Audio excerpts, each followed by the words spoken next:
Hello, আসসালামু আলাইকুম viewers, welcome to my channel. আশা করি সবাই ভালো আছেন, ভালো থাকেন, সুস্থ থাকেন, এই কামনায় শুরু করছি আজকের ভিডিও। তো আসলে আমি ব্যস্ত মানুষ, ভিডিওটা আসলে প্রতিদিন দেওয়া আসলে সম্ভব হয় না।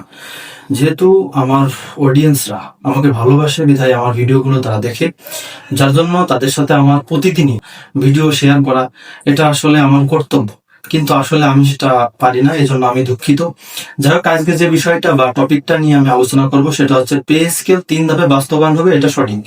ঠিক আছে, যেহেতু আমাদের অর্থমন্ত্রী আমির খসরু স্যার তিনি মহান জাতীয় সংসদে ঘোষণা দিয়েছেন, সুতরাং এটা আর উল্টানো কখনো যাবে না, এটা উল্টানোর সম্ভাবনাও নেই।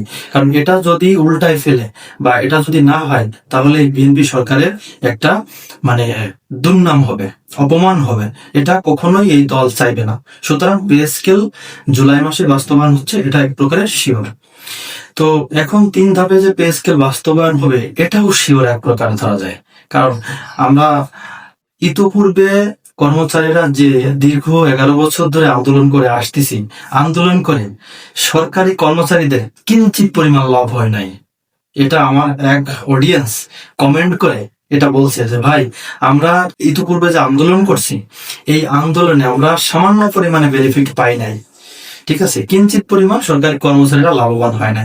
যদি সরকারি কর্মচারীরা লাভবান হইতো, তাহলে 1:4 অনুপাতে সরকার আমাদের পে স্কেলটা গেজেট প্রকাশ করতো বা প্রস্তাবিত একটা রিপোর্ট প্রদান করতো পে কমিশন।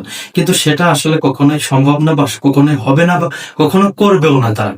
একটা কথা আপনারা মাথায় রাখবেন যে আপনার বেতনটা নির্ধারণ করে কারা, বা এই পে কমিশনটা বা এই গেজেটটা প্রকাশ করে বা এই প্রস্তাবিত বেসিকটা এটা কারা প্রকাশ করে, এটা দেখবেন ওই আমলারা, ওই সচিবরা এটা নির্ধারণ করে ওখান থেকে।